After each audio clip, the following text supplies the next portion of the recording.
Welcome to Elevating Consciousness, the podcast that helps you discover deeper levels of truth, meaning, and wholeness. I'm your host, Artem, and our guest today is a clinical psychologist and longtime meditator. He received his PhD in clinical psychology in 1991 from the University of Arizona. He's the founder of the Bio-Emotive Framework, a powerful tool for understanding and processing emotions.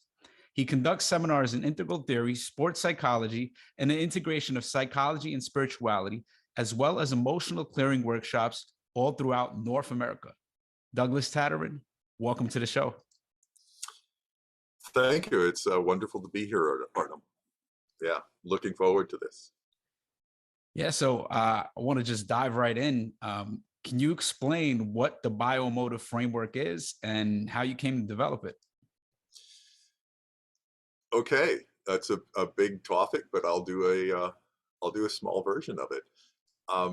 At one level, it's something I've been pursuing most of my life since even my teenagehood, and I can sort of keep track of the different kind of milestones in my life where I was like pursuing this. And one of them was one of the early papers I wrote as a grad student was "Why do we do as we do?" That was a chapter heading, and why don't we know why we do as we do? And the miracle of insight that came about as I was doing all this mind-body research was really coming to appreciate the unrecognized role and power of the emotional system in our lives. That it's largely been seen as a secondary thing that we kind of have to harness, and I've really come to see it as a very primary way of shaping our world. And that's kind of what the Bio-Emotive Framework really tries to honor. It tries to help people understand that there are healthy ways to process emotions. And once you learn the language of the emotional system and you start to see the world through this emotional lens, so many challenges and problems that we just take for granted as being intrinsic to life start to go away or start to be seen so differently that we have so much more leverage that we can work with them and do something about them. So, you know, in essence, the Bio-Emotive Framework is my take on the emotional system and, you know, things like differentiating emotions from feelings and really coming to make friends with that system and allowing it the space and the time that it needs in order for us to have healthy and happy lives. So that's sort of the Bio-Emotive Framework.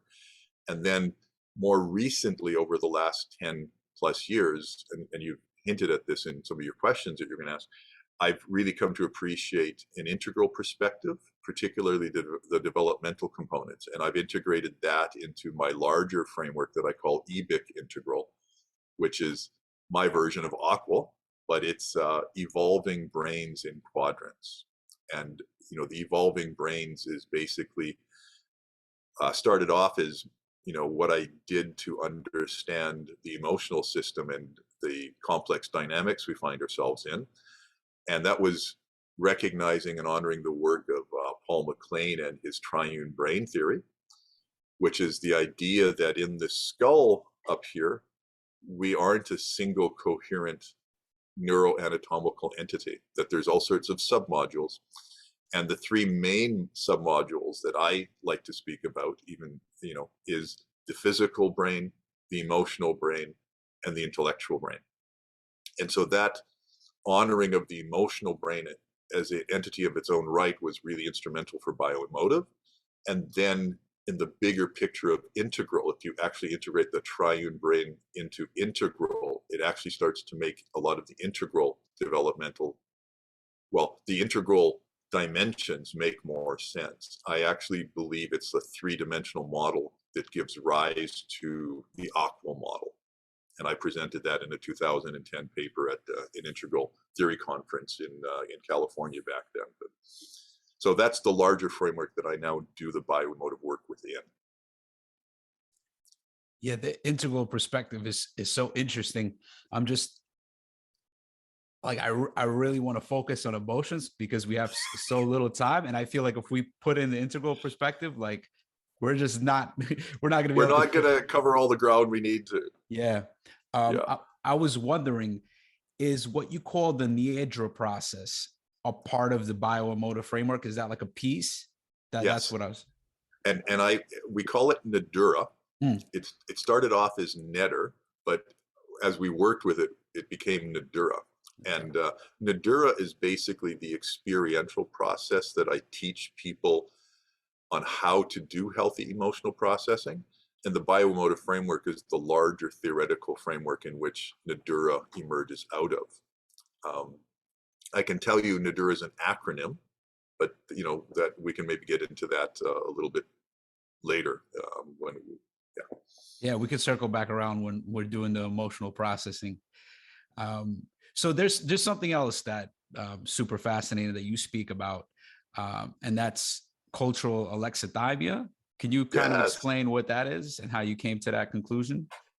Yeah, that was part of my own kind of waking up process of looking at my life and looking at the lives of people around me and seeing through this lens of like, wow, we really do everything we can to not recognize emotions and feelings. And it's intrinsic to our language. So like when I said, when you see through this lens, even your perception of mental health and mental health disorders will change. So a salient one there is like stress or anxiety, right? That's really common buzzwords that people are stressed out or people have anxiety disorders or I suffer from anxiety, even if it's not a clinical condition.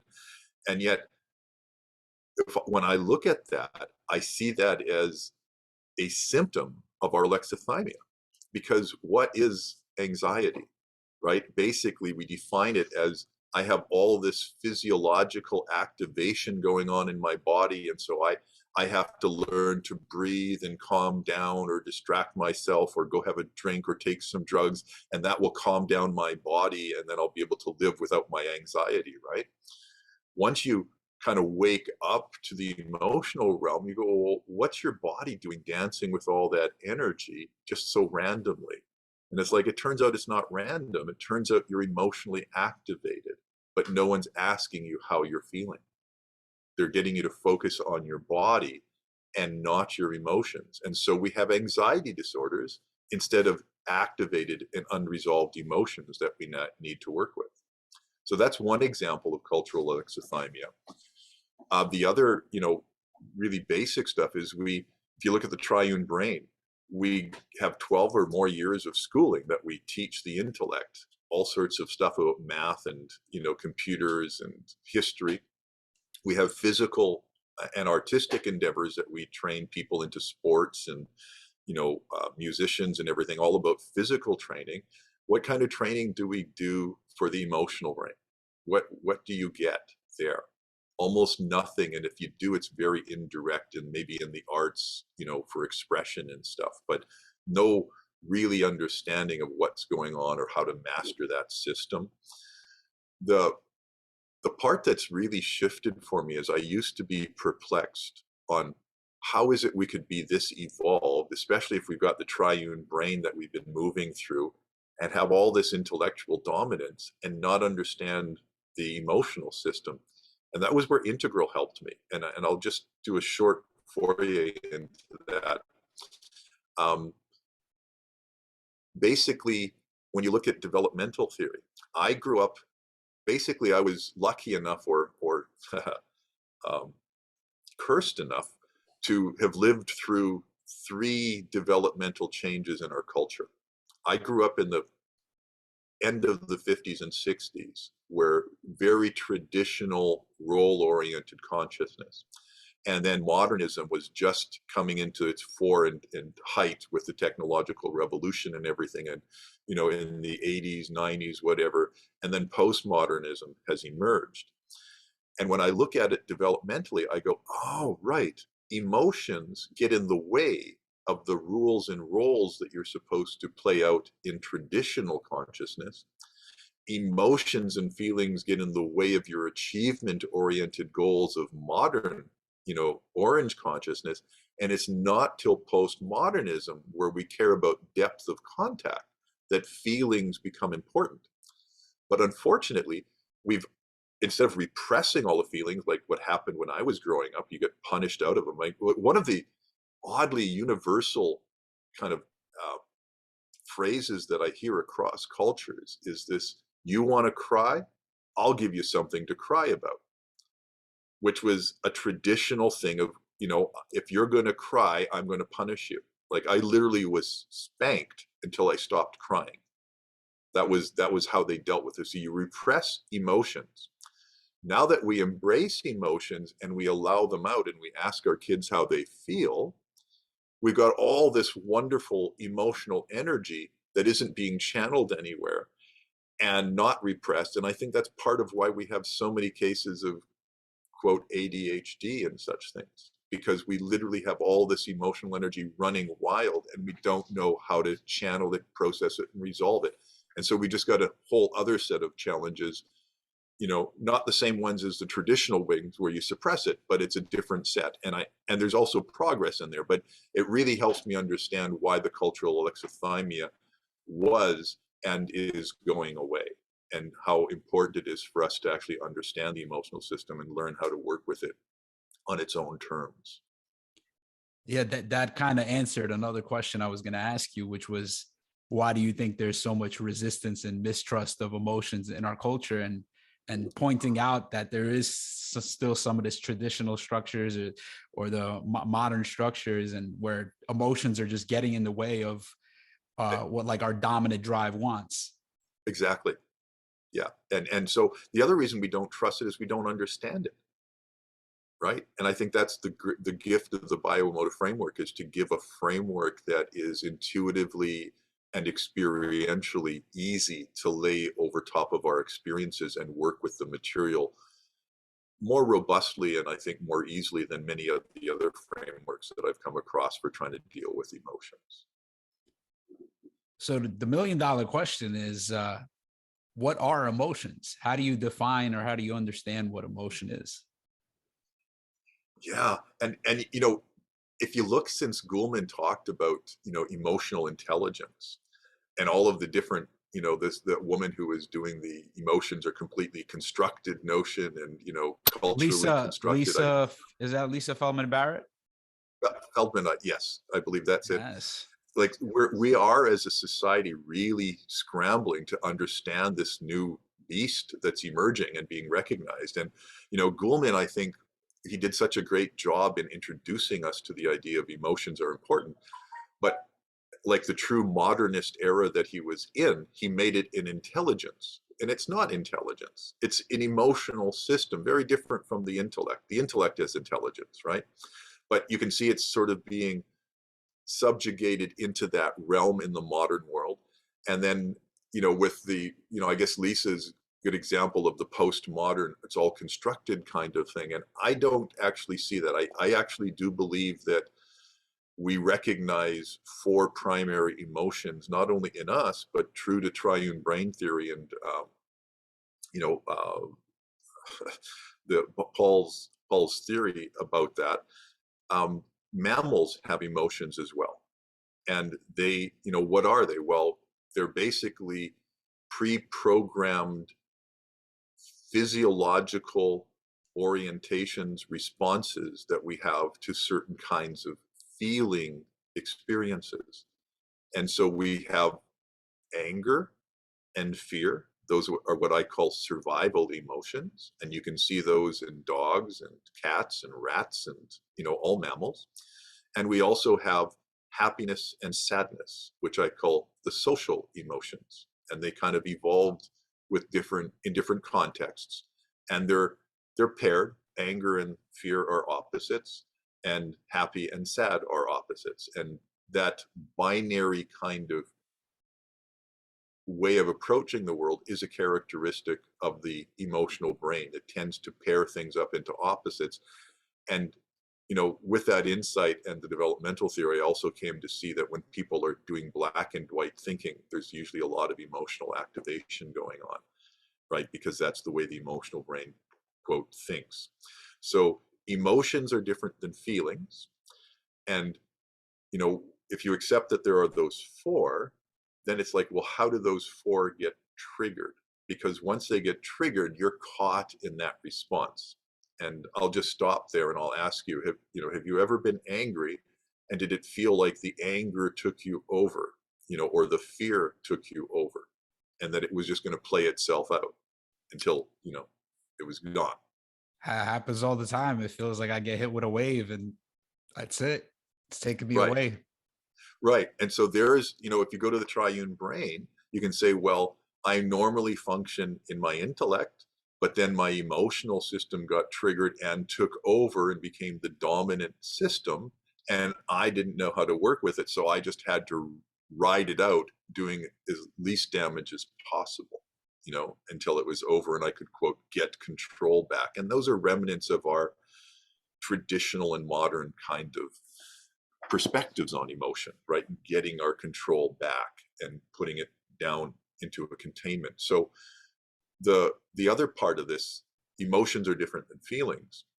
And that's where basically I see emotion or feelings as the emotional brain's best guess as to the interpersonal dynamics that are going on between me and that person or me and that world. And it's a guess. It's trying to make sense of very complex interpersonal dynamics. And unfortunately, we tend to make templates that make us biased in seeing certain kinds of dynamics after a while, but that's a different story. But it's our best yes. So when I feel misunderstood, or I feel dismissed, or I feel betrayed, right? Those are all interpersonal dynamics.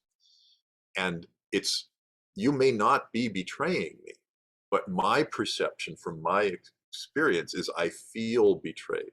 And that's why it's important to learn what you're feeling, because if you're going to resolve an interpersonal conflict and you say, I feel betrayed, that's different than saying, I feel dismissed.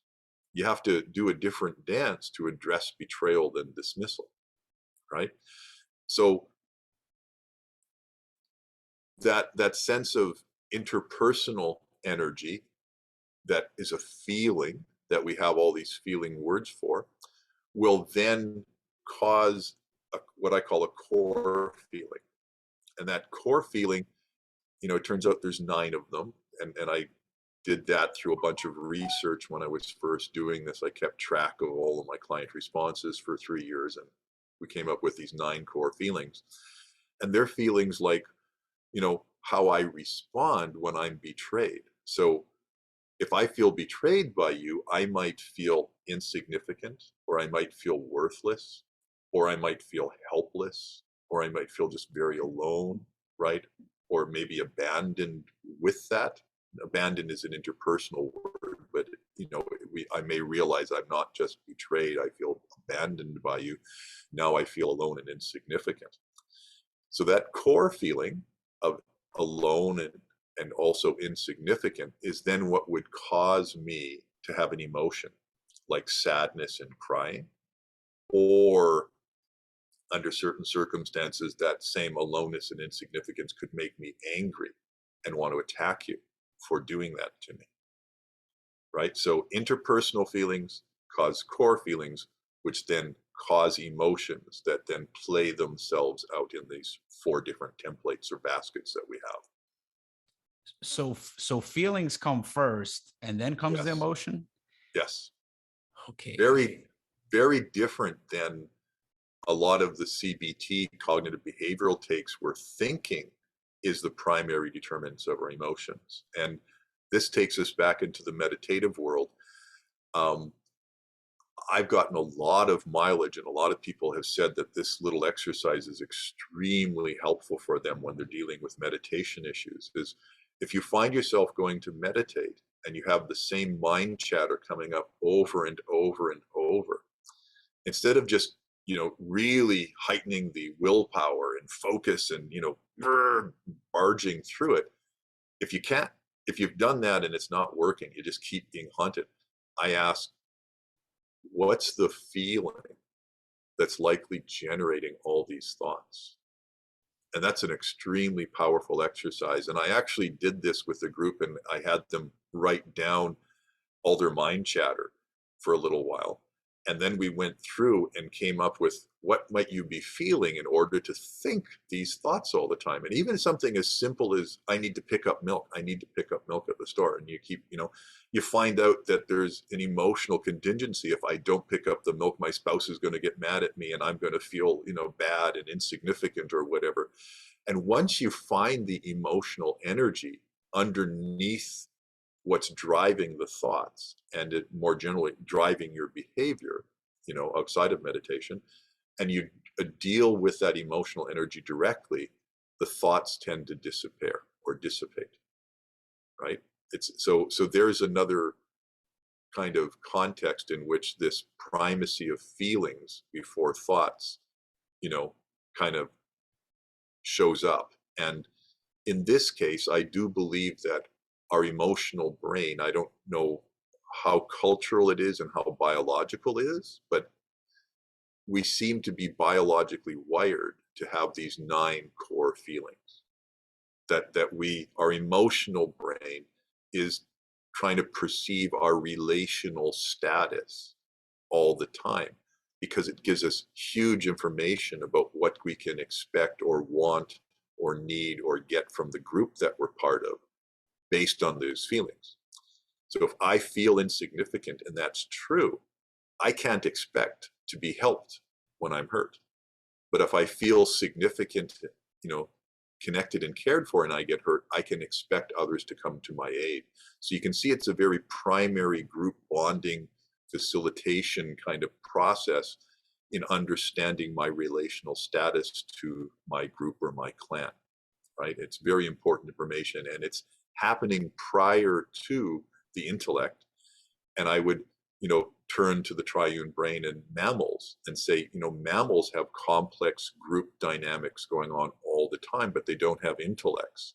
They just feel their relationships and work them out, right? And we can see the same things that we go through happening in the animal worlds as well. Yeah, there's so much there. Something that was coming up was the whole idea of what comes first, thoughts or feelings. And I remember posting a status on Facebook and asking that question. And so many people wrote that thoughts come first, that you think about something and then you have the feeling. And to me, it feels like it's a circle, so it can go either way. Well, yes, in a certain system, if you've got, if you've got so if you've got a history, I can think about some of my history and evoke the feeling. So if I want to remember when I asked somebody out to the prom and they said no, and I start talking about that, I'll elicit that memory and I'll have those feelings of insignificance or bad or ineptness coming up. But that's going backwards, right? When I'm talking to somebody and someone says something to me, I'm going to feel dismissed long before I understand why or what happened between us. And maybe it'll take me hours to understand why I feel dismissed. But I have to deal with the fact that I feel dismissed, even if I can't articulate it. Right? So when it comes to actual in real-time interpersonal dynamics, the feelings come first, and then if we have unresolved memories and we think about them, the feelings will be elicited. Yeah, that's super interesting, and it's so interesting how feelings and thoughts come so quick and they get entangled that we don't even know what comes first and how to navigate that terrain. Yeah. What are feeling beliefs? Yeah. Feeling beliefs emerged after a number of years of me just taking people through feelings, finding the feelings. The Nadura process was really good at finding feelings. And what happened, and this is kind of ties back into developmental theory and integral consciousness, I think the more you work with feelings and seeing how all these, early core impressions, accidental conditioned history, I call it, of say worthlessness is playing out in elementary school, and then in high school, and then at work, and then in my relationships. Like when you start processing feelings and you find yourself crying and being reminded of all these incidences through your life, and that's sort of how it tends to work. All the times we've ever felt worthless, or all the times we've ever felt insignificant, all seem to be stored in the same place. And so when you're tapping into insignificance, all of these memories of when you're insignificant or being treated like you're insignificant will be there and available to you across your entire history.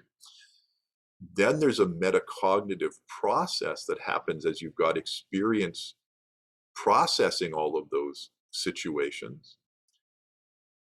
And you start to see that there's a pattern, and that when you feel insignificant, you withdraw and assume that no one will ever love you. And that's a generalization that you've made, usually as a child or somewhere along your emotional history, that then becomes your sort of schema or orientation towards life. So a feeling belief is like a cognitive structure that you use to process all your interactions through, and they're based on assumptions, based on your emotional feeling beliefs, that you're just going to, and that's part of why we tend to relive the same emotional experiences or relationships over and over and over, because we're funneling them into our templates. We have our feeling beliefs that we just assume to be true, and then we act as if we're true, and then we teach the other person to treat us like they're true, and then we end up having that experience again, right? Or we pick people who treat us like they're true. You know, I'm insignificant and no one will ever love me. If I feel that, can you imagine who I'm going to be dating? You know, is people who tend to be a little callous and don't show their, you know, deep feelings for me. And if someone does show deep feelings for me and makes me feel significant, I feel so weirded out by that, I stay away from them, you know, that kind of thing. So I would love to go into repression, because I think that's fascinating.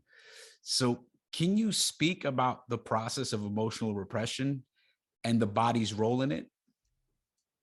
Yeah. So, you know, I wrote a paper on this, right? Read it. And Yeah. it's actually up on my website, so I'll overview it. It's something I wrote in 1984, and tried to get it sort of.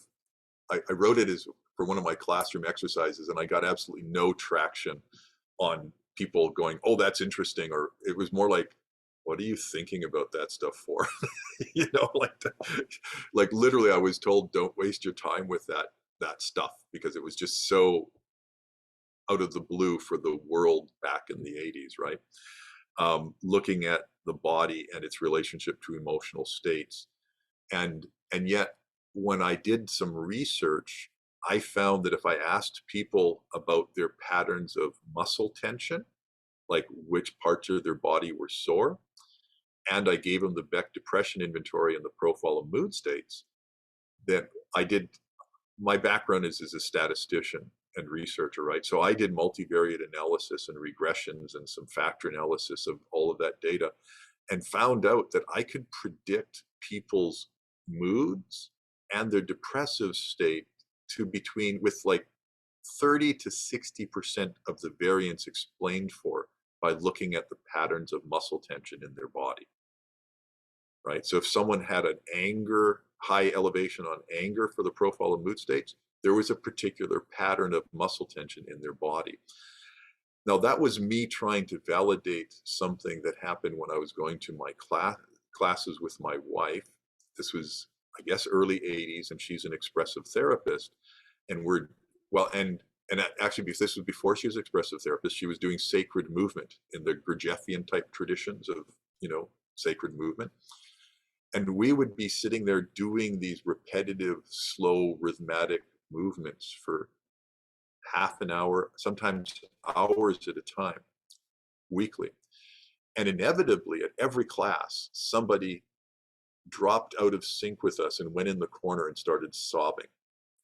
And it was like, what the hell's going on? Like, it wasn't something ever happening to me, but I watched it happen over and over to different people.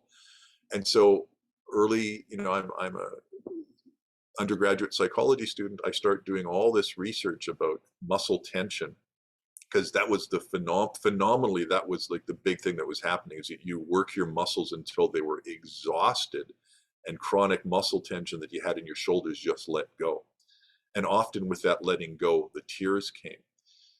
And it could be shoulders, thighs, abdominal muscles, whatever. But with the repetitive movement to exhaustion, things release. Well, I looked up, and in the 30s and 40s and 50s, there was tons of research going on about the relationship between posture and moods.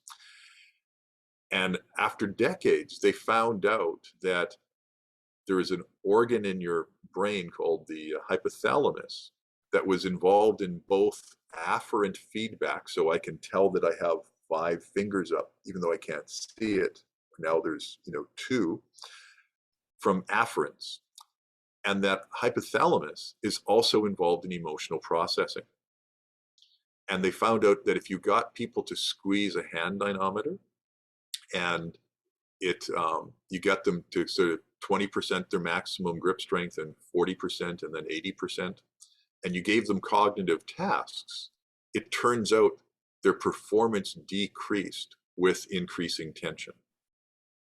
That just having them squeeze this thing, and it was not that hard to do, and giving them, say, perceptual tasks on a computer or mathematical things, their scores would come down. They would make more mistakes. And what seems to happen is the activity of the hypothalamus from all of that tension is interfering with the higher cognitive processes through the hypothalamus. And what I found is that the hypothalamus and the emotional system are like, they're part of the same limbic system, right? So if you take that research and generalize to a emotional state you don't want to feel, what's the first thing that happens if you're, say, a young kid and you get hurt and you start crying, but you don't want to cry in front of your friends? What do? You tense up. You tense up. You try to suppress it. Right. And so that first initial tension of the abdominal muscles, the diaphragm, the face, right? You're doing it intentionally, but you're also interfering with your experience of the emotion. You don't feel as sad. You don't feel as angry because of all the muscle tension is using that organ and interfering with its ability to process the emotional stuff. And so you basically inadvertently reinforce muscle tension.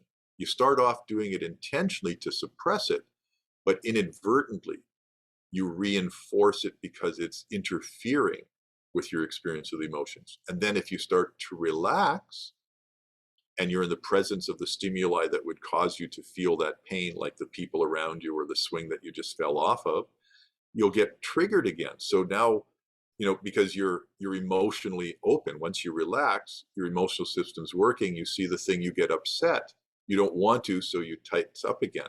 So now you punish relaxation and you reward tension. And that cycle happens and gets faster and faster to the point where the next day when you come in to the school ground and you see the swing, you tense up and you don't even remember that you were hurt or upset. I mean, at the extreme, you'll actually lose the memory. But in between there, you'll just lose the affective component because you've tensed up and interfered with its processing. And I think there's a generalization where we come to learn metacognitively that muscle tension will help us suppress and control our emotions. And so we end up getting muscularly tense under all sorts of conditions in order to suppress the emotional experiences. And literally our body, as someone aptly put it in a book, bears the burden, right, of our emotional suppression and sort of misguided approach to dealing with it. So that's sort of how psychodynamic emotional experiences get tied up in the body. And it's because of that mechanism of interfering with its processing. It's fascinating, and it's crazy to see, because it seems like if you think about the example of the child not like hiding the tears from his friends, because socially it's not okay for boys to cry. So it's almost like these cultural beliefs are creating this tension in us. It's causing us to tense up, and it's not allowing us to the natural expression of, right, of us. That's the cultural alexithymia. We get dissociated and repressed emotional systems. And I wonder if, because it seems like repression is, it's more so a male thing. I'm assuming like males repress more, and I'm wondering if that has to do with the fact that it's more acceptable for a girl or a woman to cry than for a boy or a man to cry. I would say yes to that, particularly prior to the 2000s. That was culturally more true. Nowadays, young boys are encouraged to cry. And, what are you feeling? And we're kind of getting rid of that, male, masculine, tough role, but it's got a lot of momentum. So I think there's some progress towards making emotions okay for both genders, but there's still a lot of momentum or inertia towards it's worse for guys, particularly certain subcultures.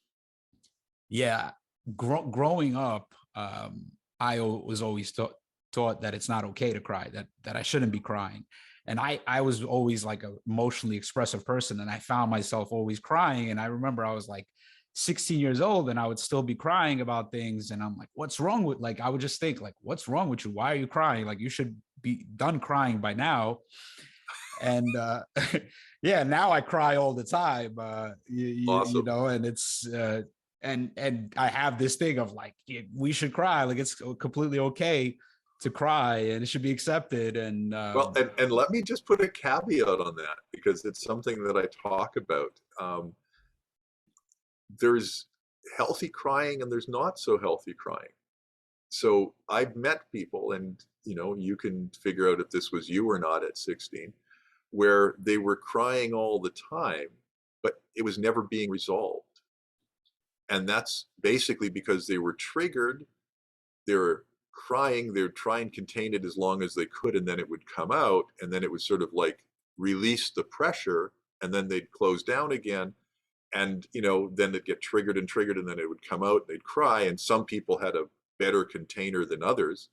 But the thing about crying is if you want it to resolve, you have to process the feelings because it's the feelings that are causing the crying. And if you don't explicitly acknowledge and express the feelings, you can cry for decades and never resolve a situation. yeah, I think when I was young, I was doing a lot of unhealthy crying. But I think now I'm learning to do the healthy crying because it just Yeah, feels good. It's like it feels yeah. good and it feels like something's being released. And this is actually the next question I wanted to ask was, can you speak on the role that crying plays in healing? Yeah, okay, good. And that sort of will tie up a loose end here. I just want to clarify that any crying is probably good crying because it's at least healing the body and getting the tension out of the body. But, when I say healthy crying, I guess I mean more um, a, a more fulfilling crying or a more complete crying names the emotions and resolves the emotional component of the thing. So in terms of what role does emotions play in healing, man, like I've given I gave a talk probably for a decade on the role of chronic stress on the mind body system and how it was related to the development of chronic diseases and all sorts of other disorders. And there's tons of research that shows chronic stress is related to heart disease, to cancer, to diabetes, to overweightness, to sleeping disorders, right? And again, take away the cultural alexithymia. And when we say chronic stress, what do we mean? We mean activated and unresolved emotions. So we translate that activated and unresolved emotions are associated with the development of heart disease, cancer, overweight, diabetes, all sorts of different conditions. So the healing that we're looking for can take place not only emotionally and interpersonally, we can heal our relationships by crying and expressing our feelings in the right context, and we can heal our bodies by crying and resolving issues and feelings that have been haunting us for decades and getting rid of the chronic emotional or chronic activation, autonomic activation in our body that we know is associated with wear and tear on the body. After you have a good cry, you basically go into a natural relaxation response. So the crying is associated with the activation of the sympathetic nervous system, just like all the fight and flight stuff is. And then after it goes up and the autonomic nervous system comes down, the parasympathetic nervous system goes up and does a relaxation response and recovers from all the chemicals that you put into your system from the autonomic activation, whether it's fear or anger or sadness. So once you have a parasympathetic recovery, you heal the body and get rid of all the chemicals. One of the problems with chronic emotional activation that's never resolved is that you have an activation that never comes down all the way. And so this can never go up because they're antagonistic systems for the most part. And so when one is up, this one's down. When this comes down, this one can go up. But if this one's up all the time, you can't get a rest and rejuvenation, relaxation response. And so your body wears out. You literally run out of chemicals. You have accumulated waste products. Your organs don't repair and rejuvenate themselves, and we lead towards these chronic disease issues. So there's that impact on the body. Once you learn to cry and resolve, and you get a deep relaxation response, huge relief in the body. And I've had people say when I have a good cry, it almost feels orgasmic. And that's that deep sense of bliss and relaxation that comes afterwards when you've had a good release. And then in terms of healing, our past, we need the core feelings. We need to find out where does this chronic feeling of worthlessness come from, or helplessness or inadequacy comes from. You do some work crying your way back into some of the earliest impressions, find the feeling belief and, express them and resolve them, and they go away. And then you stop playing that pattern out. So you need core feelings to kind of heal, cry and heal your history. And then for healing our relationships, you need interpersonal feelings, right? You don't necessarily want to share core feelings with your boss about how insignificant or worthless he made you feel, but you do need to say, hey, I appreciate that you were trying to do this and this, but you realize you completely neglected to bring in all the contributions that I made to that plan, and I feel really dismissed and unappreciated here. We can't let this happen anymore. Like, we need to talk about this. That's a healthy interpersonal communication that uses interpersonal feelings to really pinpoint the energetic dynamics that you're dealing with so that they can address them. And that's how you heal interpersonally.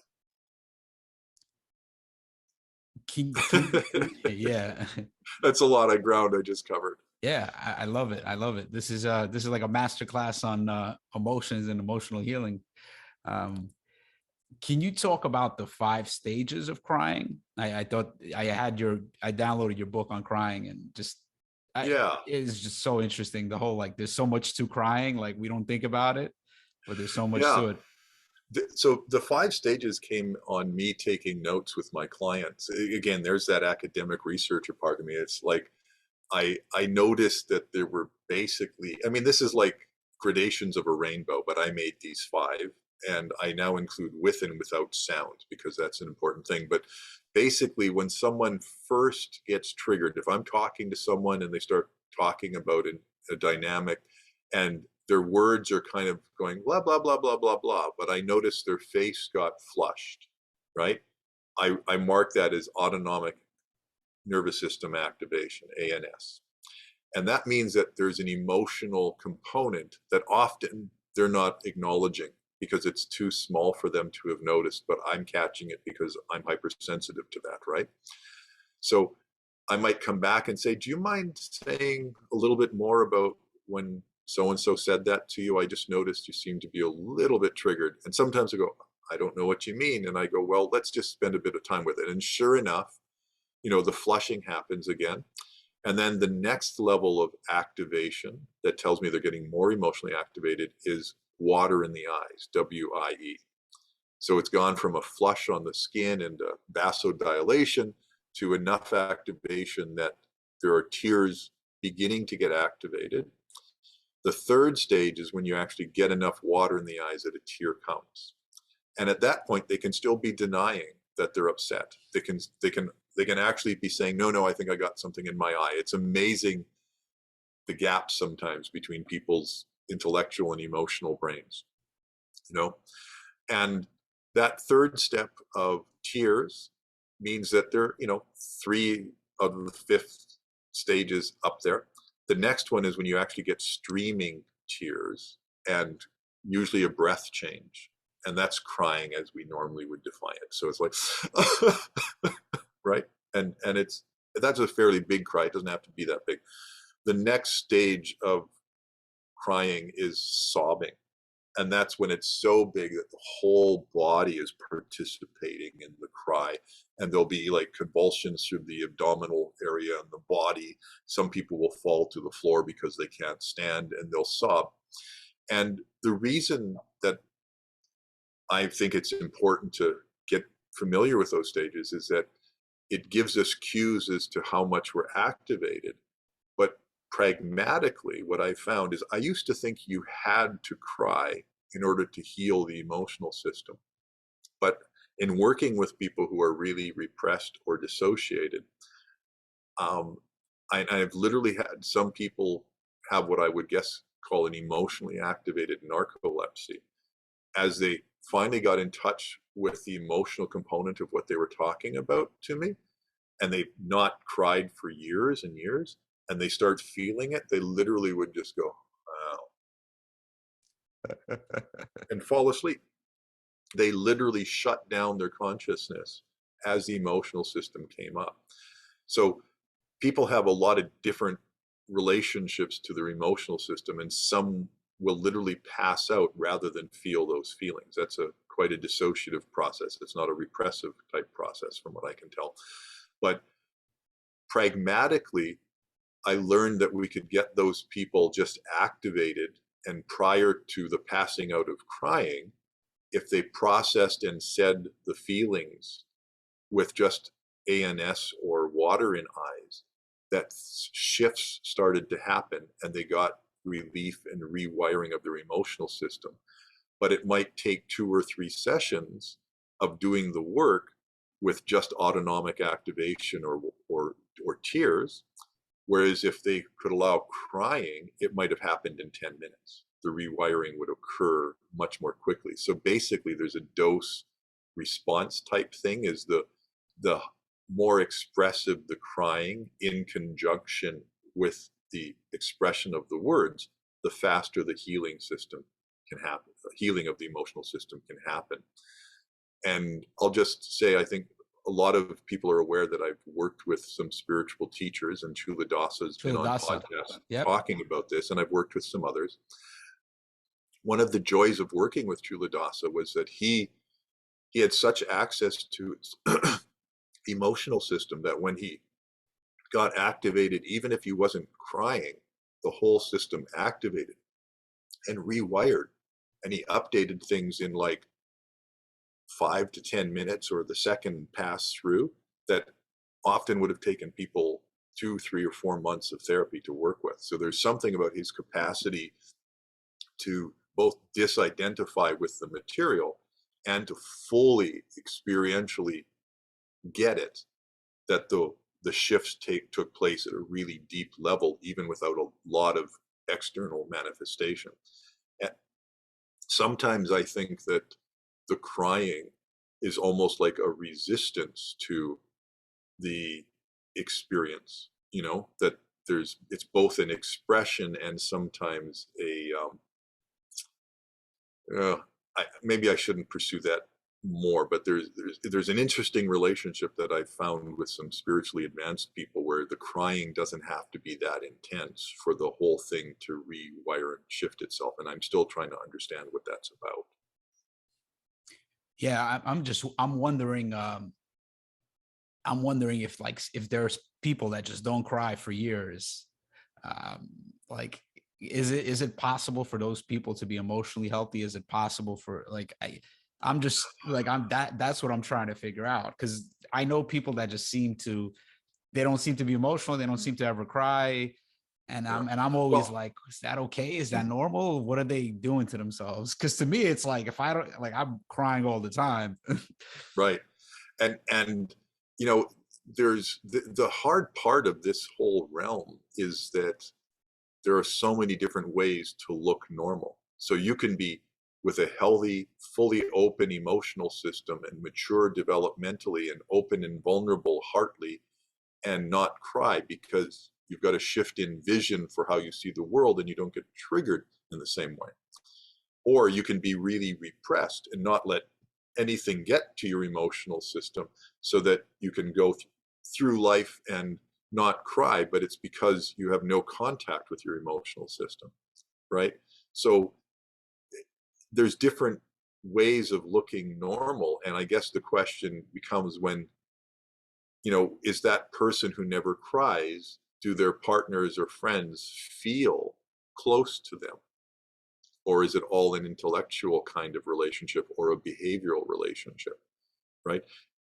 As I do this work and I listen to people talk, I can often hear by the quality of their voice whether their emotional system is speaking or whether their intellect is speaking, right? And usually if the intellect is speaking, it's really hard to be interested. You've got to have like a conceptual relationship with what's happening. But if someone's speaking from their heart and their emotional system, the energies that are going on and the pace and the timing are totally different.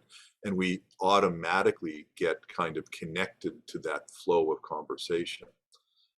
I actually gave a series of master classes called The Energetics of Communication, where we go into detail about that. But that's an example of, you can kind of check out, do you feel the person?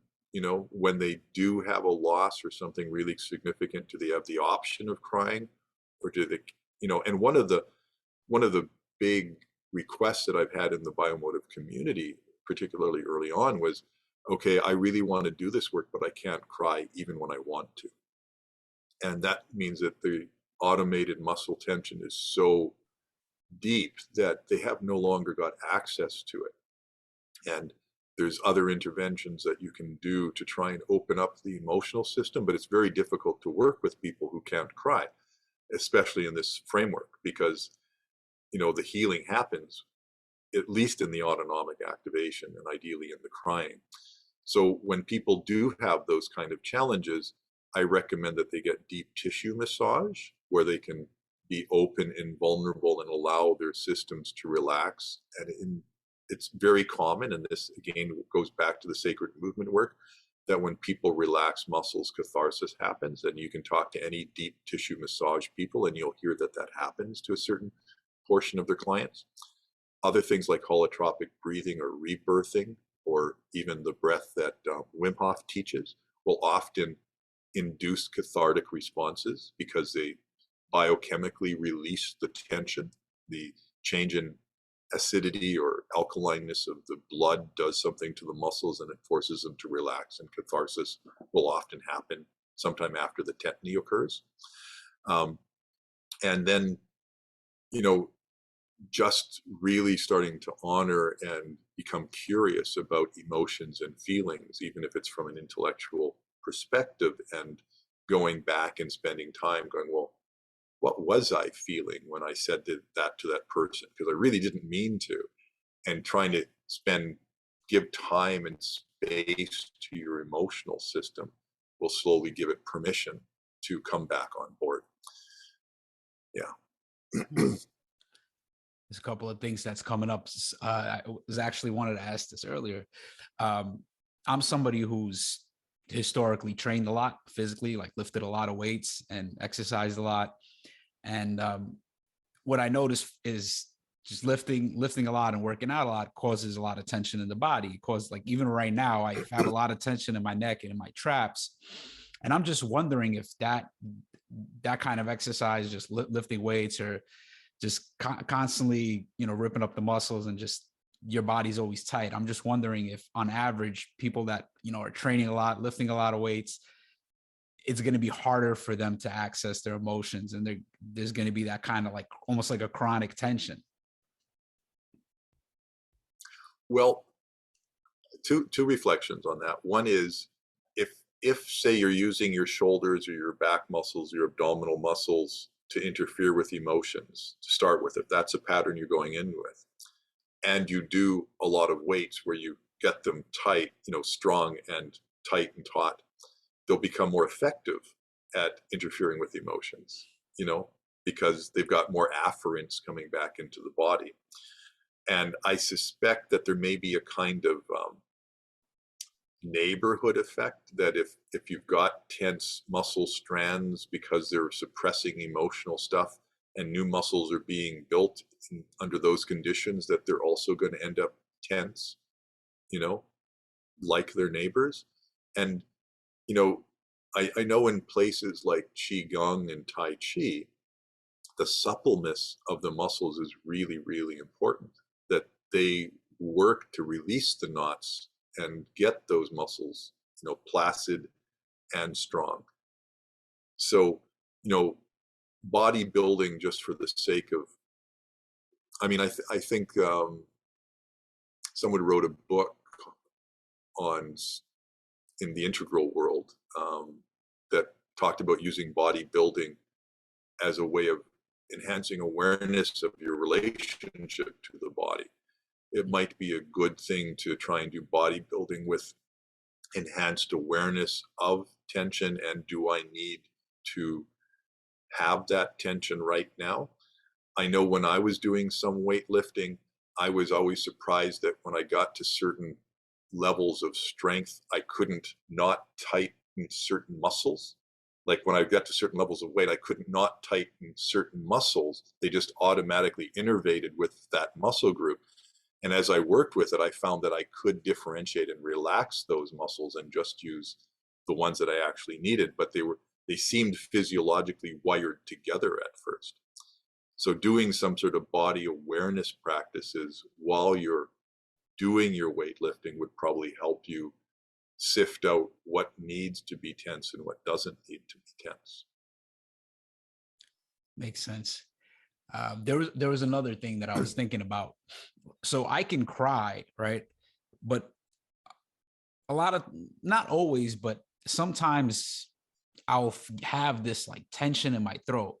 And from my understanding, that's some kind of a repression. It's not like you're not fully feeling the thing. You're not fully feeling the feelings. And I'll be crying and I'm like, I'm sad and I feel this. And it's like, but I'm like, what is this knot in my throat? And it's like, why is it like, what am I repressing? What am I holding? So I'm just wondering like how somebody would work through that. Yeah. I appreciate your sensitivity to that and your curiosity. My suspicion is if you've got the crying happening, to ask yourself, is this a full expression and honoring of what I'm feeling? Or what would it look like if I fully expressed the pain that I had here? And you might find out that there's a sound or a scream or a discharge that's much louder than you're actually allowing. And that's why the throat is tense, because it's not being used in the way that it wants to. That makes so much sense. And that reminds me of, I think it's called bioenergetics. And Yes. I think I got the book over here. The guy who came up with Alexander Lowen. Alexander Lowen. Yeah, I got his book on narcissism over here. And I think he's the one who came up with that. And yeah, it's like, but to do that, right, to yell, to scream, it's like you need to be like in the middle of the woods. And a lot of times I don't have that ability, and I'll, but that makes sense. I feel like a lot of times I have this, like, I just want to yell, I just want to scream, I just want to go crazy, but I don't have the space to do that. Right. And so you see how you're energetically relating to, yeah, I want to scream, but I can't. And you're saying, and my throat is still tense. You see how those two are probably related. And now we have the possibility of actually going a little bit more deeply into that, where I could ask, and there may be legitimate reasons, but tell me why it's not okay to cry loudly or to scream where you are. I think if it's fine, like I could cry in front of other people, but like for me to be yelling, that would, unless I was like, hey, to whoever I was around, like, I'm going to yell right now because I need to release it. But I think otherwise it would just be like disturbing. They would be like, well, what's, if somebody here is yelling somewhere, they're just like, what's going on? They would think something's wrong, or like something's wrong with me. It's just like, there's no space for that. Right. And so here's where you can see, like, can you imagine that some people might be perfectly fine with yelling at the top of their lungs and expressing it, and then later on telling people, oh, yeah, sorry about that. I hope it wasn't too disturbing. Yeah, yeah, for sure. I guess it just depends who I'm around or where I'm at, you know. Right. And so this is a good example of, you have certain feeling beliefs that it's not okay to cry or yell without getting permission or something like that. You've got some sort of feeling belief that you just take for granted as a truism that's affecting your behavior. I'm like, I got two young kids, so I'm just wondering if I really started yet. Like, I'll cry in front of my kids. When I cry, I just cry. But I can just imagine me like really yelling, like that would probably scare them, right? So I wouldn't want to do that. Uh, yeah, I guess I just need to find that space for me to be able to do it, Well, and not disturb somebody else. well, right. And so there's that sensitivity you have. If I really express my feelings and take up that much space, I'll disturb other people, or I might scare other people. Whereas if you've been yelling and expressing yourself since your kids were born, they wouldn't even turn their heads when you did it, right? That would just be part of life. This is So, going to be a new thing. How do I incorporate yelling and screaming as an emotional release in my life, and make yeah. it more acceptable? Well, and then so it's good to work with the feeling beliefs and find out exactly what may be there that doesn't need to be there. Because part of what I look for in people and is that, are you doing something out of a compulsion, or are you doing something out of an act of freedom or lucidity? So you may find that you don't end up yelling, but it's because you're afraid to yell. And that's a kind of compulsion. Whereas if you do the work to clean out the feeling beliefs, you may not yell, but it's out of a space of freedom, right? And we want to always move from compulsive, even if compulsive activities are kind of aligned, they're still compulsive. So you want to find the freedom to do things, not be compulsive in how you do things. And just pragmatically, grabbing two pillows, putting them over your face, and screaming will take away 90% of the decibels, right? So you can get the catharsis without disturbing people. I'm going to try that out. Yeah. Uh, yeah, I think right now is a good time to do the emotional processing. Maybe you could kind of set up the context before we go into it. So I want you to remember the situation and just allow yourself to kind of go into that emotional energy and component. And maybe the emotional brain tends to think with images and feelings. So maybe there's a specific memory or image that you have that kind of represents or would trigger this feeling. And just try and reconnect with how you felt when they did that to you, or when that thing happened.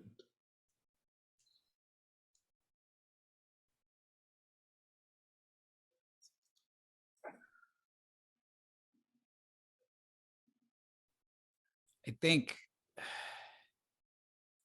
think there was like a anger, like a sense of like, this is wrong, this is not right, this is not the appropriate reaction to what I did in this situation.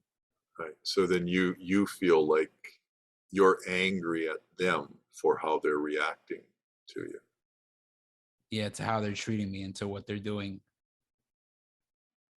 Okay, so I want you to start off, we're going to just start off with the anger component. I want you to say, I'm angry at you for how you're treating me.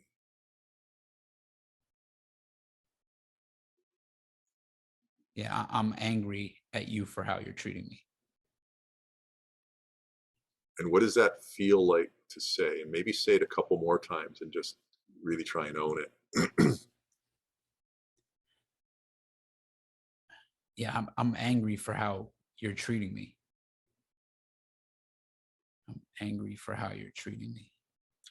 And so this is an example of the emotional brain is pretty simple, and that phrase may be too complex for you right now. So you can just say, I'm angry at you. Just say, I'm angry with you. I'm angry with you.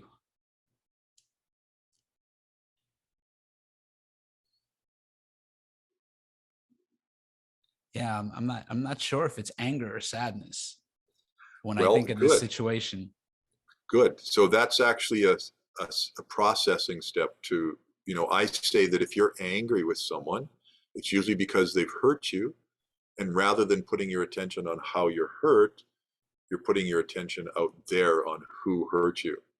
And that induces an anger response. So whenever you find yourself angry with somebody, turn it around and say, how have they hurt me? And process the hurt. So now let's go there. And what kind of interpersonal feelings do you feel from them? What resonates with how they've treated you that has hurt you?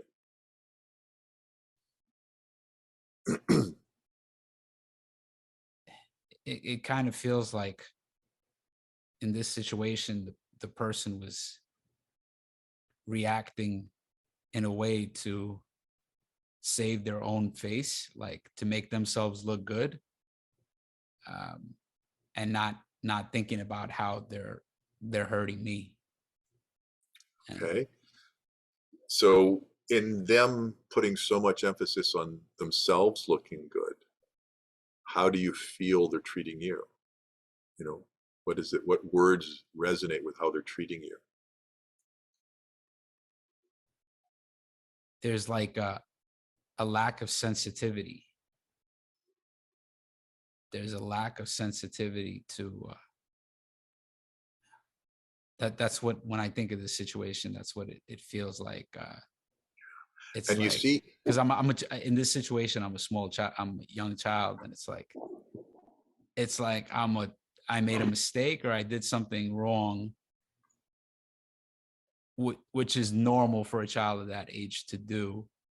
Yet the punishment I'm getting is like, well, you should have known better. Like my prefrontal cortex is fully developed, and I should have been like I should have had immense awareness to not even get into that situation, do what I did. so their insensitivity, and that's an inference on your part. They, in a sense, you're saying you feel insensitive. I feel they're insensitive to me. But in that insensitivity, how are they treating you? What does it feel like? And at one level, you can say, well, it feels unfair.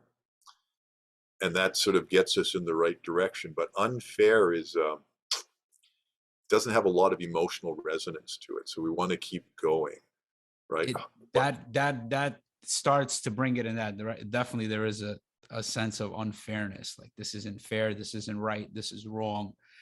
The punishment doesn't match the crime. uh, right. And you can see how this is all the kind of intellectual reflections on the dynamics.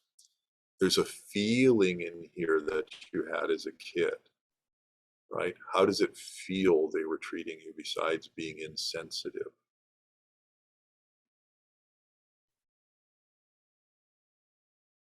well, the feeling, the basic feeling is sadness. Like, I feel really sad. I feel really hurt. Right. And again, see, that's the interesting part of this framework is that you've jumped to the emotion, the outcome, but we haven't really found the interpersonal and core feelings that are causing the sadness, the emotion of sadness. And this is an example of the cultural alexithymia, where we just don't have that easy facility to find those dynamics, but we will if we just keep spending time checking into that energy. And remember, feelings are not rational. but they are lawful. So you could feel abused even if he wasn't being abusive, right? So, if you check into that insensitivity, what words feel true for you as a child, even if they're not true rational?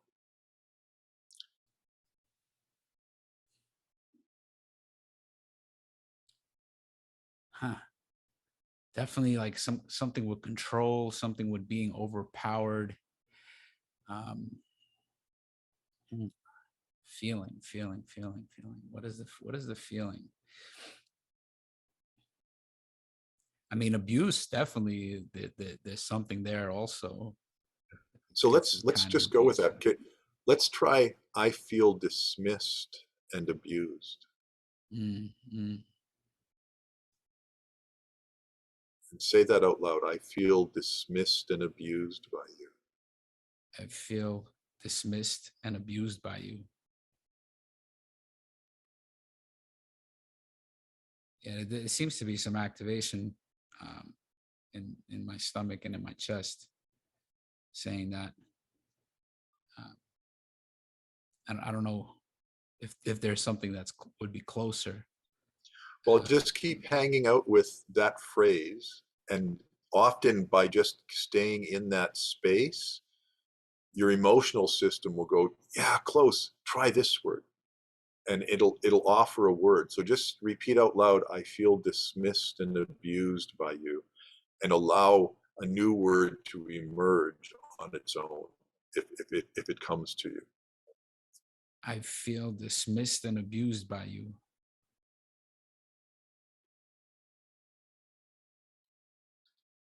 I feel unseen. Feel unseen. I feel like unaccommodated, unaccepted. Like I can't be wrong. Like I can't make a mistake. Like it's not okay for me to make a mistake. It's not Ah, okay for me to make a mistake. I made a mistake, but it's unacceptable that I made the mistake.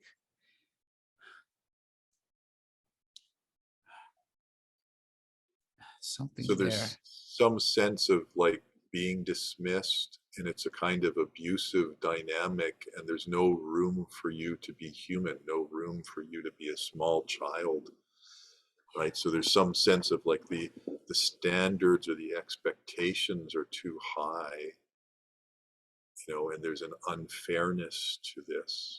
And just keep feeling around in there. Um,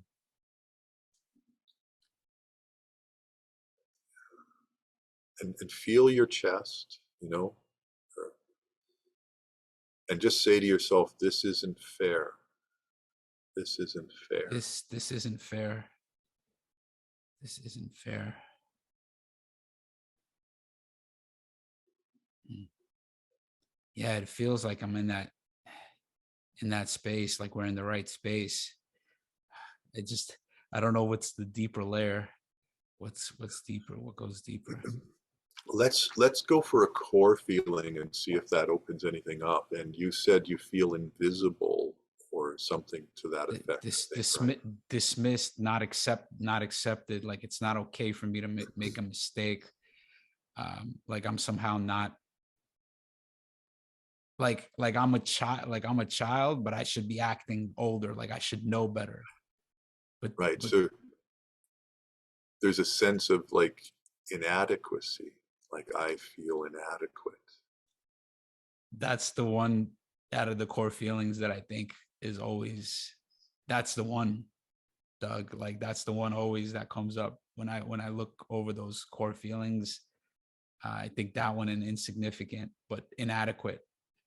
I feel like that just runs through the thread of my personality. Right. And so, and this can be the case. Like if this encounter that you had was repetitive or really traumatic, and you can get a sense, like go back to that situation and just really honor it and say, I feel inadequate. I feel inadequate. You're expecting so much from me. I try so hard and I can't do it. I feel inadequate. I feel inadequate. Yeah. Yeah, And that resonates. does insignificance resonate? Can you say, I feel insignificant and inadequate? I feel insignificant and I feel inadequate. Yeah, insignificant also, but inadequate somehow more. Yeah, yeah, Somehow inadequate almost feels like I'm not smart enough. Like there's yes. something tied up with it. You should be smarter. You should be more intelligent. Should know better. So this is a big leap to take, but we'll try for a feeling belief, because you said that this is like a pattern in your life. So it's like, I feel inadequate and nothing I do will ever be good enough. Or I feel inadequate and I'll never be smart enough for you. Just try out some different generalizations that you've made. Yeah, I feel like I'll never be good enough. I feel like I'll never be smart enough. Like I'll never achieve enough. Like I'll never do enough. Like nothing that I do will, like, yeah, like there is this kind of pervasive sense of I have to keep achieving, Right. but it's endless. There's no. Well, and that's how this works, right? So, again, we're covering a lot of ground in a short territory without really anchoring it. But like, one possibility is like, I am inadequate and nothing I do will ever be good enough. If you just say that and see how that resonates with your life. I am inadequate and nothing I do will ever be good enough.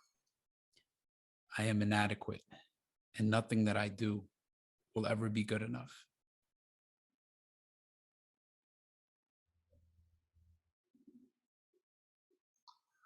It's funny because it's like I feel like my rational brain kicking in, like, oh, that's not true. Yeah, that often means that it's fairly threatening, if we want to dismiss it. And it could be that it's not true, but we want it to feel not true, not have the intellect tell you it's not true. Right. And we use the body's feedback. And it may be, we could try a variation like, I feel inadequate and nothing I do will ever win your love for me. Or, I feel inadequate. I'll never be able to please you. Mm, yeah, that resonates more. Can you say one of those that feels true? I feel inadequate and nothing that I do will ever please you. Nothing that I do will ever be good enough for you. So I feel inadequate and I can never please you. Yeah, Something like that. Yeah, something like that. There's resonance with that for sure. Yeah. It's crazy, but that's definitely a lot. That kind of thread is definitely alive. So, this is not the most intimate setting, Yeah, because yeah, we yeah. know. So I'm trying to honor that and still get you in line with what you can explore on your own. But you see how you say it out loud and you use the feeling of fitness and the amount of activation in your body to guide you. You don't let the intellect tell you what's true or not. This is a feeling-based problem-solving method, just to honor what you feel. And later on, you can determine what's true or not. But these are the feelings that are impressed in your system. And when you find the right feeling belief, generally when you get it, you'll instantly start seeing where it applies to all these different other situations in your life where you keep achieving and never feeling like that's enough, and you go on to the next project and you go on to the next project, and there's this constant set of inadequacy that you're trying to fulfill, but you will never do because it started way back then when the impression was made. And once you make contact with that and cry about that helplessness and inability to get that love, it sort of leaves that past in the past and frees you to be in the situations now without that impression. Yeah, this was helpful. I definitely think I saw kind of that distinction, that moment of where it started going into my head, and I wanted to like kind of brush that off. Well, that's not true. But in the body, there is that sense like it's here, like this is here, and Yeah. Yeah, and they don't have to make sense. Emotions are irrational. They come before, developmentally, they come before the intellectual brain, but they are lawful. And when you learn to work with them with their own laws in their own world, you can resolve them and heal them. And, contrary to what a lot of people in these personal growth circles have come to believe, there is a limit to your personal healing. Like when you do this work, there's another way of looking at it. There's only 9 core feelings. So if you can go through and explore all 9 core feelings and see what resonates and clear that out of your system, eventually you get to the point where you're free from your past. You've cleared your history and you can just be living effortlessly in the present. And, it's such freedom to have done that work of clearing that you're no longer resonating with all of your historical baggage every time you get triggered now in the present. yeah, I look forward to that day when, I think there's been a lot that's been coming out over the last several years, but there's still clearly a lot more. Yeah, that was awesome. That was definitely different and kind of uncomfortable, just because I know this is going to be like, and I feel like that was kind of a barrier because I couldn't like, reveal the whole situation, which I would love to, but it wouldn't be appropriate. Yeah. Yes, I got, yeah, go ahead. Well, I was wondering, like, would you have been comfortable crying on air like this, or was that like Oh yeah, also? oh yeah, Yeah, for sure, you'd be for fine with sure. that. I Yeah. just it just it didn't happen. But yeah, I'm Yeah. completely like I'll Well, cry anywhere. and our inability to put names on the sentences and like to actually know the context kept it from getting as deep as it could be, right? Yeah, So for sure. I may have to do some some personal stuff with you. Off air, off air. yeah. Um, so we're getting into that 90-minute mark, but I guess I got a couple more questions before we wrap up. I'm curious, what is your take on using psychedelics for emotional processing and psychospiritual development? Yeah. Um, I think they're a tool. There can be a very useful tool.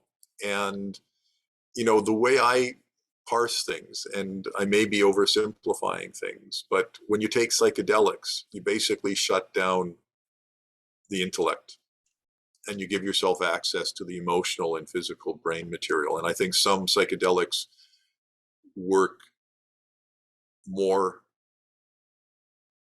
pronouncedly on different brain systems. So, like ayahuasca seems to be a really somatic, physical kind of enhancement with all the geometric shapes, and it does emotional work, but it tends to not be as emotionally latent as sort of MDMA or DMT. Well, I guess DMT is part of it, but even psilocybin, where people tend to find certain drugs like really heart opening or um, so I think the important thing about psychedelics, I don't do a lot of them, so I can't speak, from raw experience. I've had some experience with ayahuasca and some others, but my experience of them and the way I frame them is that it basically takes the dominant intellect out of the system so that you have a chance to work on the other layers without that impediment, without that rationality coming through. And I also believe that particularly if you've got a meditation practice and some adeptness with that, you can access pretty much the same states without psychedelics, but it's just harder and takes a lot more discipline and work.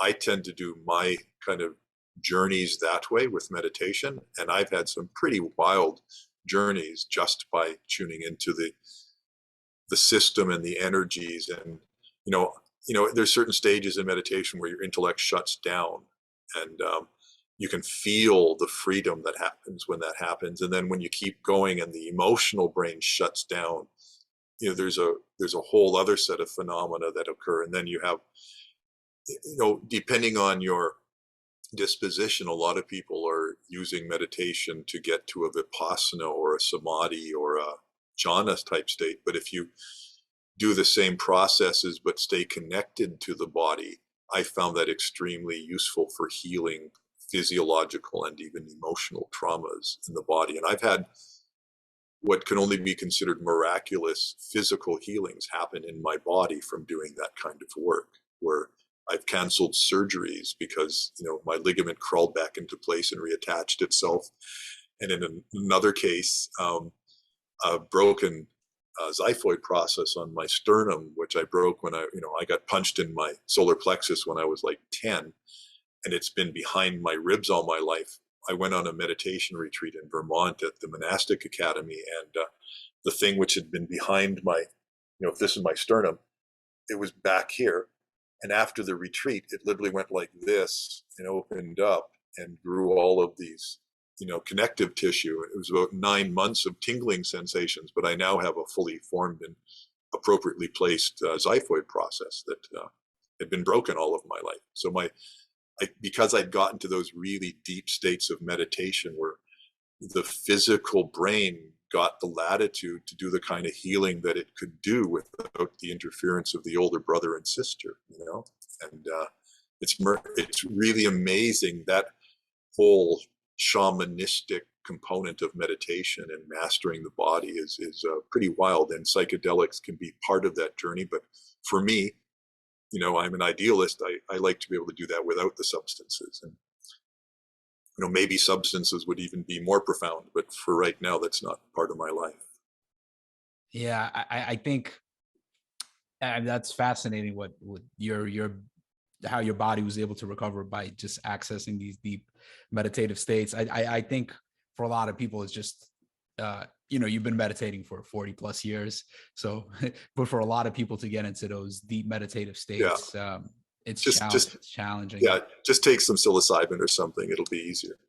Yeah, it definitely, it quiets the mind. That's what I notice. What, people will I've had that experience also, but for people that don't really meditate, like that's one of the things they'll be like, oh, my mind was so quiet, like because the default mode network just shuts down, and then they'll have the afterglow for like a week, and then they're like, oh, now it's coming back, now the thoughts are coming back. But for like a week, it was like my mind was so much quieter.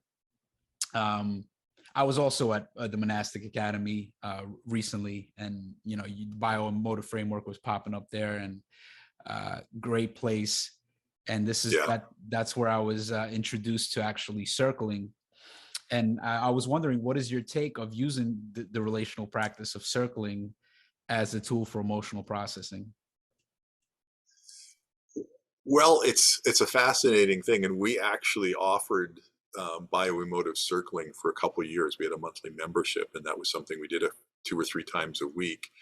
And it was a fascinating journey for us to try and really get clear on when do you want the emotional component to become predominant in circling, and when is it better not to, and how to set boundaries. Because once people come into circling with a sense that this is going to be my therapy, it's hard to not take it there. And what do you want circling to be?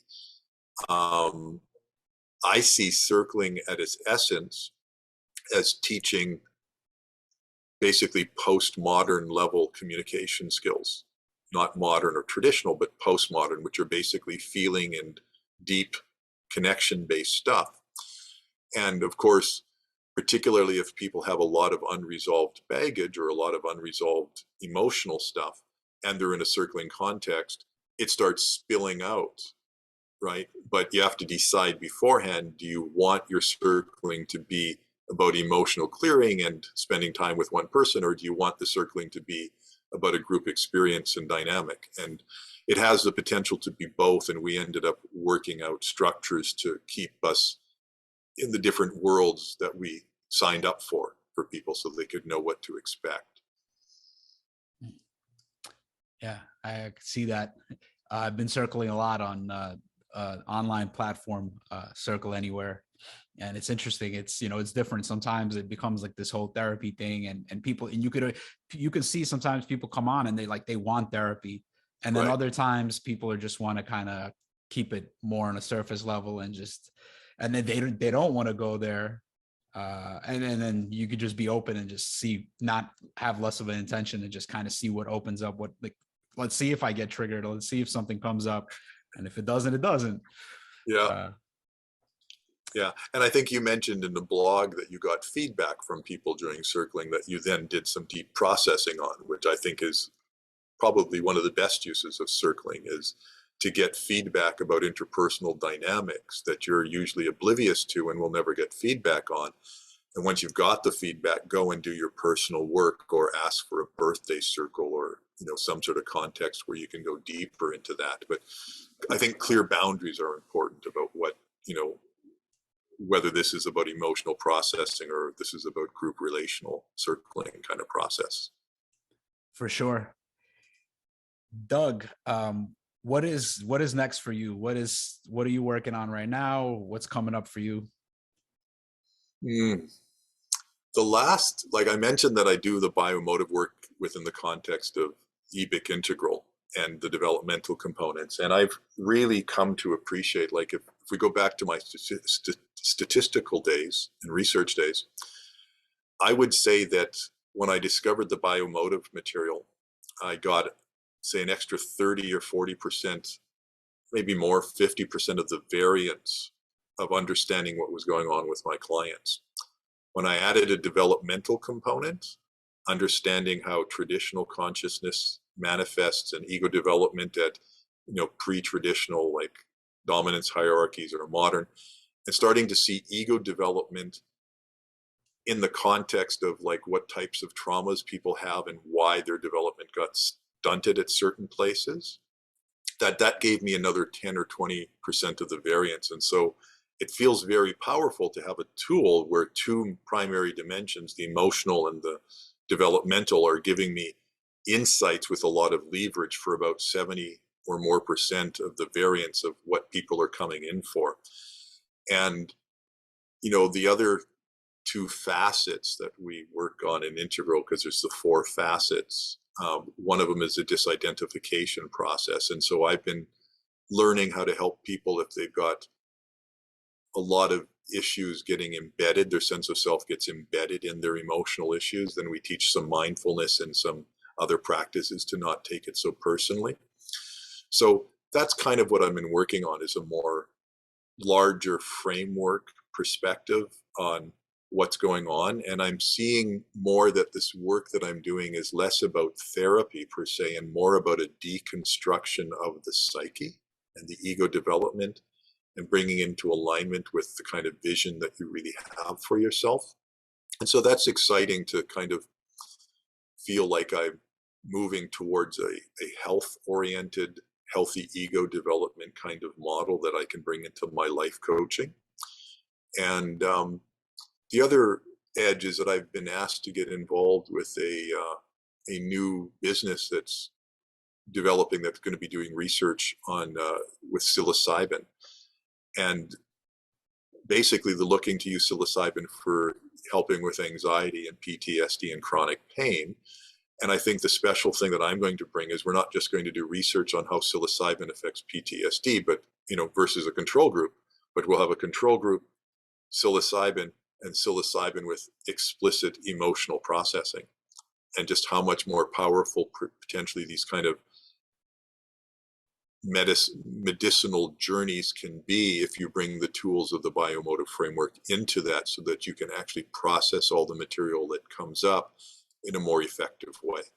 And that's something I've come to appreciate about the Bio-Emotive Framework, is that you can take any existing therapeutic structure and just add the conceptual resolution of emotions and feelings and core feelings to that, and it'll make that therapeutic structure more powerful. And I think the same thing will happen with integrating it into these journeys that people do, whether it's ayahuasca or mescaline or psilocybin, that bringing explicit emotional processing will make those journeys more effective. And I've had clients who have done both, who have literally said, I was on a 6-week ayahuasca, journey, and I would go through this deep, dark stuff, and I'd come out and I'd process for an hour, and then I'd feel great. And I'd look around at all these people who were writhing on the ground for days trying to work out their stuff because they didn't have the tools. And so that person and some other people have said that having the tools to integrate and process what's unearthed just made the journey so much more effective and easier for them. That's super fascinating. I'm passionate in the psychedelics. I had used them a decent amount, and I believe in their potential to really help people heal and have breakthroughs. And Yeah. but I do think that there is still kind of a barrier of like, and now we're seeing with the psychedelic-assisted psychotherapy and like bringing mixing those things together and just putting it in that kind of a container and giving people the tools to integrate it. Like it's going to take it on the next level, because there's a lot of people just tripping, just like going through these trips, but not like it's profound at the time, but then they come back and nothing changes, or nothing shifts. It's hard to integrate all of the material because we don't have the tools or the conceptual frameworks to do it. And I think the bio-emotive just helps with that level, that dimension so effectively. Yeah. Yeah, I'm super interested in EBEC and how you weave integral theory, and like I'm super interested in developmental stage theories. I had Susan Cook-Gruder on a couple episodes ago, and yeah, I would love for you to come back and kind of unpack all that, because I wanted to add more of that into this conversation, but then it just would have been too much. So I was like, let's focus on emotions, and Yeah. maybe you'll bless us with your presence again, and we could unpack that. Just to let you know, this is a bit of a shameless plug, but I do have a self-paced course that teaches all of this basic stuff that you can get from the website. And we're in the middle of doing what I call version 3.0, where we're going to redo all the old videos. And we're going to have 3 different streams that people can take.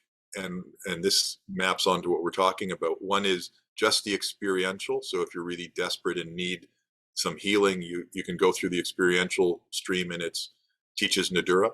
And then there's the experiential with the theory, and that's where you get the cultural alexithymia and all the theory of the bio-emotive. And then the third one is more the integral, where you get the bigger picture and how this fits into the deconstruction of the psyche, and how emotions and developmental stages are kind of fused a little bit, because if you're wounded at a certain developmental stage, it's hard to completely grow up in that level when you're wounded. So once you do the healing, suddenly your development pops up and you stop regressing back down to those stages. So there'll be a bigger picture kind of journey that people will have access to, I guess, once we get that completed. But anyone who buys the self-paced course now will get access to the beta versions and the new one when it does come out. So I'm hoping to make this accessible to more and more people without me having to speak and work with them individually, all the time. Yeah, for sure. Thank you. Thanks a lot for sharing that. Douglas Tataryn, it's been a pleasure to have you on. I just want to appreciate you for elevating consciousness and helping us discover deeper levels of truth, meaning, and wholeness, helping us heal ourselves. It's been a beautiful conversation, and I'm looking forward to meeting again. Yeah, and I really appreciate the work you're doing and the themes of your podcasts and how much you're doing to bring healing and enlightenment to people. It's beautiful. Thanks a lot, Doug. Appreciate you. Okay, we'll see you. Yep.